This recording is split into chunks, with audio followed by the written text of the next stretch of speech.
நியாயாதிபதிகளின் புஸ்தகம் 21ஆம் அதிகாரம். இஸ்ரவேலர் மிஸ்பாவிலே இருக்கும்போது, நம்மில் ஒருவனும் தன் குமாரத்தியை பெயமீனருக்கு விவாகம் பண்ணிக் கொடுப்பதில்லை என்று ஆணையிட்டிருந்தார்கள்.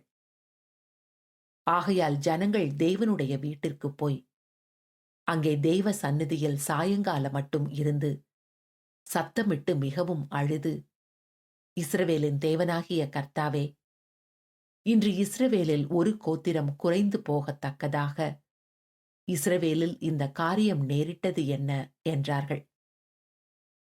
மறுநாளிலே ஜனங்கள் காலமே எழுந்திருந்து அங்கே ஒரு பலிபீடத்தை கட்டி சர்வாங்க தகன பலிகளையும் சமாதான பலிகளையும் செலுத்தினார்கள்.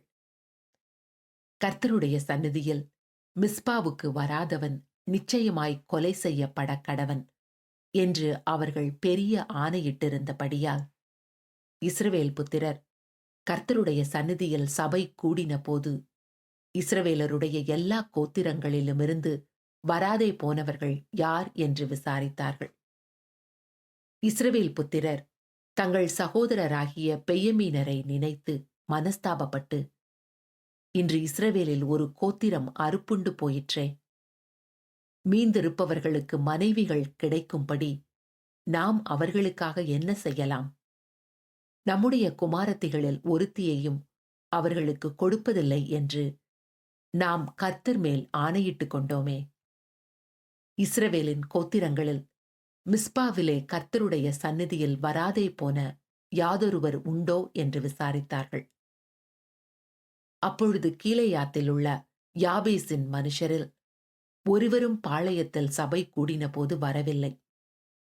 ஜனங்கள் இலக்கம் பார்க்கப்பட்ட போது கீலேயாத்தில் இருக்கிற யாபேசின் குடிகளில் அங்கே ஒருவரும் இருந்ததில்லை. உடனே சபையார் பலவான்களில் 12000 பேரை அங்கே அழைத்து, நீங்கள் போய் கீலேயாத்தில் உள்ள யாபேசின் குடிகளை ஸ்திரீகளோடும் பிள்ளைகளோடும் பட்டய கருக்கினால் வெட்டுங்கள்.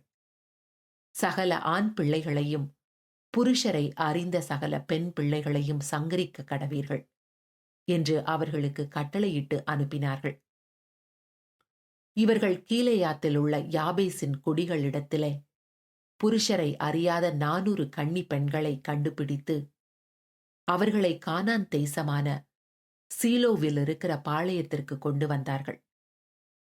அப்பொழுது ரிம்மோன் கன்மலையில் இருக்கிற பெயமீன் புத்திரரோடே பேசவும் அவர்களுக்கு சமாதானம் கூறவும் சபையார் எல்லாரும் மனுஷரை அனுப்பினார்கள். அப்படியே அக்காலத்தில் பெயமீனர் திரும்ப வந்தார்கள். கீலேயாத்தில் இருக்கிற யாபேசின் சிறிகளில் உயிரோடே வைத்த பெண்களை அவர்களுக்கு கொடுத்தார்கள். அப்படி செய்தும் அவர்கள் தொகைக்கு காணாதிருந்தது. இஸ்ரவேல் கோத்திரங்களிலே கர்த்தர் ஒரு பிளப்பை உண்டாக்கினார் என்று ஜனங்கள் பெயமீனருக்காக மனஸ்தாபப்பட்டார்கள்.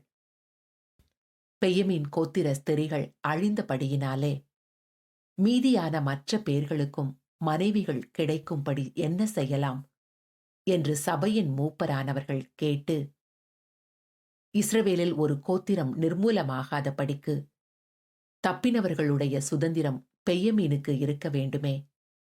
நாமோ நம்முடைய குமாரத்திகளில் அவர்களுக்கு பெண் கொடுக்கக்கூடாது. பெயமீனருக்கு பெண் கொடுக்கிறவன் சபிக்கப்பட்டவன் என்று இஸ்ரவேல் புத்திரர் ஆணையிட்டார்களே என்றார்கள். பின்னும் இதோ பெத்தேலுக்கு வடக்கே, பெத்தேலிலிருந்து சீகேமுக்கு போகிற பாதைக்கு கிழக்காகவும் லிபோனாவுக்கு தெற்காகவும் இருக்கிற சீலோவிலே வருஷந்தோறும் கர்த்தருக்கு பண்டிகை கொண்டாடப்படுகிறதே என்று சொல்லி அவர்கள் பெயமீன் புத்திரரை நோக்கி, நீங்கள் போய் திராட்சத் தோட்டங்களிலே பதிவிருந்து சீலோவின் குமாரத்திகள் கீத வாத்தியத்தோடே நடனம் பண்ணுகிறவர்களாய் புறப்பட்டு வருகிறதை நீங்கள் காணும்போது, திராட்சத் தோட்டங்களிலிருந்து புறப்பட்டு உங்களில் அவரவர் சீலோவின் குமாரத்திகளில் ஒவ்வொரு பெண்ணை பிடித்து பெயமீன் தேசத்திற்கு கொண்டு போங்கள்.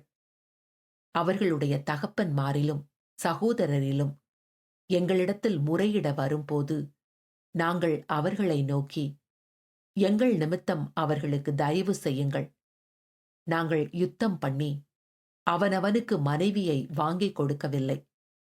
உங்கள் மேல் குற்றம் உண்டாக இப்பொழுது நீங்கள் அவர்களுக்கு மனைவிகளை கொடுக்கவும் இல்லை என்போம் என்று சொன்னார்கள்.